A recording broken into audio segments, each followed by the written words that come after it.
Hello दोस्तों, क्या हाल है। उम्मीद है सब लोग खैरियत से होंगे। आज का मौजू जो है हमारा वो डायोड के बारे में है कि डायोड क्या चीज़ है और किस तरीके से काम करता है। ये बॉडी के अंदर जो है इसका वो किस तरीके से स्ट्रक्चर जो है बना हुआ है।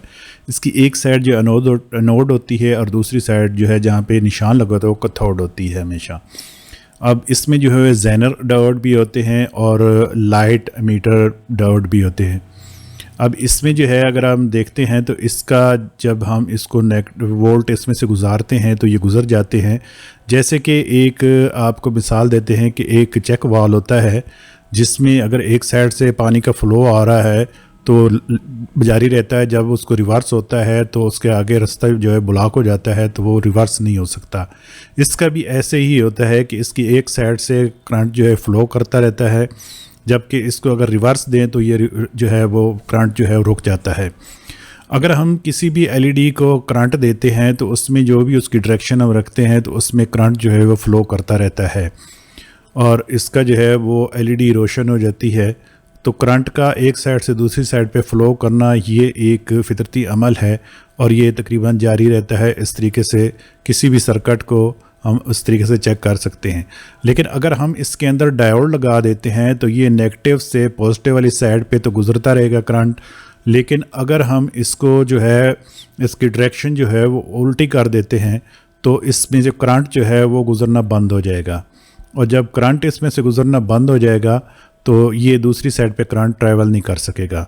अब इसमें जो है हम जब भी एक साइड पे जिस तरह पे निशान होता है नेगेटिव लगाते हैं, दूसरी साइड जो है पॉजिटिव होती है, ये फॉरवर्ड बैस करंट होता है। और अगर हम इसको रिवर्स लगाते हैं तो इसमें से करंट जो है वो नहीं गुजर सकता।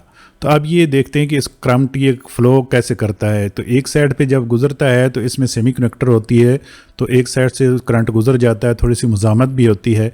अब ये सिलिकॉन की जो दो परतें होती हैं उसके अंदर मुख्तलिफ मिक्सिंग करते हैं और एक साइड को पी टाइप बनाते हैं और एक साइड को एन टाइप बनाते हैं। और जब ये दोनों प्लेटों को जोड़ा जाता है तो इसमें दो इसके जो है वो टर्मिनल होते हैं और इसके अंदर इसकी एक साइड पे जो है वो पॉजिटिव टैब लगाते हैं, एक साइड पे नेगेटिव टैब जो है वो लग जाती है और इसके ऊपर जो है वो एक परत बना दी जाती है, इसके ऊपर वो रेजन जो है वो भर दिया जाता है। तो ये तो इसकी ये होगी कि इसकी किस्म किस तरीके से ये तैयार किस तरीके से होता है।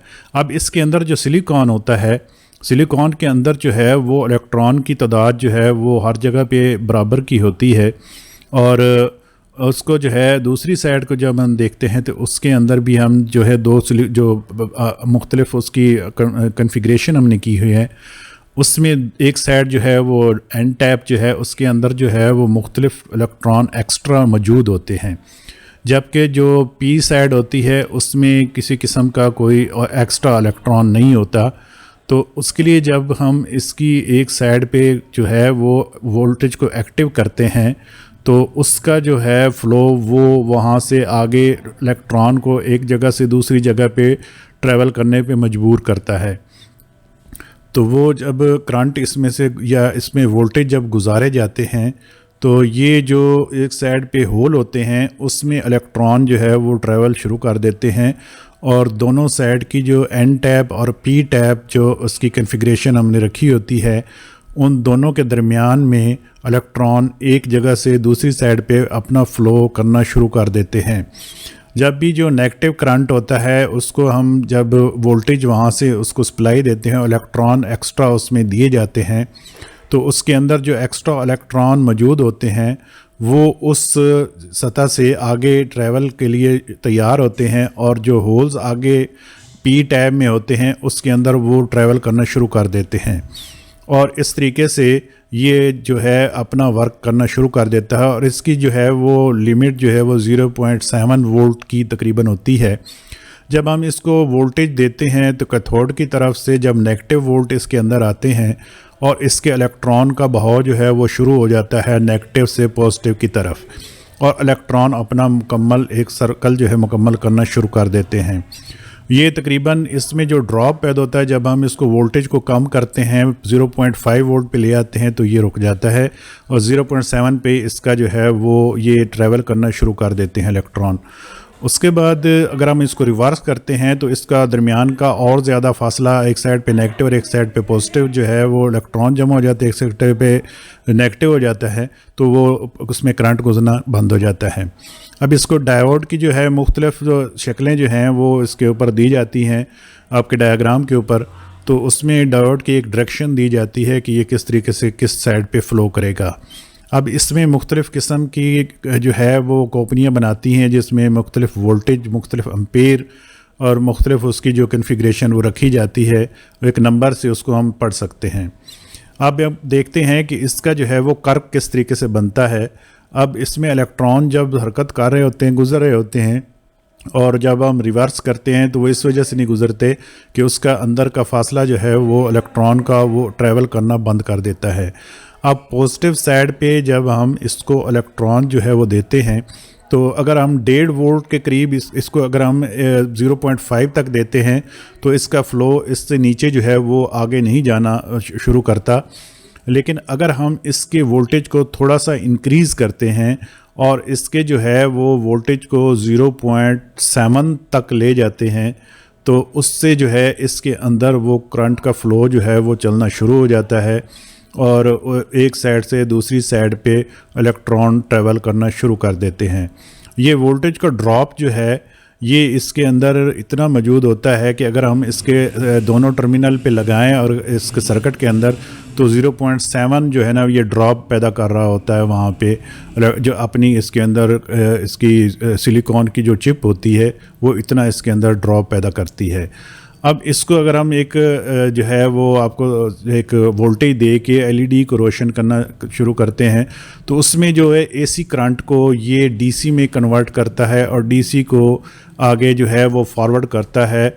इसमें अगर हम इलेक्ट्रिसिटी के साथ देखते हैं तो लगाते हैं तो ये एक एलईडी के साथ तो डायरेक्ट उस पर पॉजिटिव साइड पे चला जाता है। एसी में क्योंकि अल्टरनेट करंट होता है उसको डीसी में हम कन्वर्ट करके उसको एक साइड से दूसरी साइड पे ले जा सकते हैं। अब अगर हम सिंगल इस पर डायोड लगाते हैं तो उसका हाफ वेव जो है वो रेक्टिफिकेशन इसको कहते हैं। ये एक साइड से करंट जब आता है तो उसी को करता है, जब इसके हर्ट्ज की पोजीशन चेंज होती है तो वहाँ पे ये अपना काम करना बंद कर देता है। इसलिए अगर हम इसका ग्राफ देखते हैं तो उस पर ये हाफ हमें जो वेव्स जो है वो नज़र आती है। अगर हम वहाँ पे ब्रिज रेक्टिफिकेशन जो है उसको अप्लाई करते हैं तो क्योंकि ये रिवर्स फॉरवर्ड जो है करंट दोनों साइड पे आ रहा होता है तो जो दो ब्रिज जो लगा होता है वो मुसलसल एक काम करना बंद कर देता है तो दूसरा काम करता रहता है। इस तरीके से हमें जो है वो मुसलसल वोल्टेज जो है वो मिलते रहते हैं। लेकिन इसके अंदर भी कुछ ना कुछ थोड़े से फ़िल्ट्रेशन की ज़रूरत होती है इसको कि हम इसके जो है वो वोल्टेज को डायरेक्ट किस तरीके से 100% कर सकते हैं। तो उसके लिए हम इस पे कैपेसिटर जो है ना वो अप्लाई करते हैं ताकि इसके अंदर जो रिवर्स फॉरवर्ड का सिलसिला चल रहा है उसको थोड़ा सा हम कैपेसिटर को जो है उसके साथ लगा कर उसको एक एक्स्ट्रा जो है एनर्जी के सोर्स दे दें ताकि वो झटके जो उसके में पैदा हो रहे वो ना हो। अब डायोड को चेक करने का तरीका ये होता है कि नेगेटिव साइड पे जो इसका निशान दिया होता है उस साइड पे हम नेगेटिव लगाते हैं, दूसरी साइड पे पॉजिटिव जो है टर्मिनल को लगाते हैं। तो इसमें जो है ना इसका ये 0.5 या इसमें मुख्तलिफ कन्फिग्रेशन हो सकती हैं, थोड़ा बहुत ऊपर नीचे भी होता है, लेकिन इतना ये शो करता है। इसके ऊपर हम अगर ये एक जर्नल जो है जब हम इसको रिवर्स लगाते हैं तो इसमें क्योंकि करंट फ्लो नहीं करता इसलिए ये काम नहीं करता। Thanks for watching. उम्मीद है आपको ये वीडियो पसंद आई होगी। Thank you.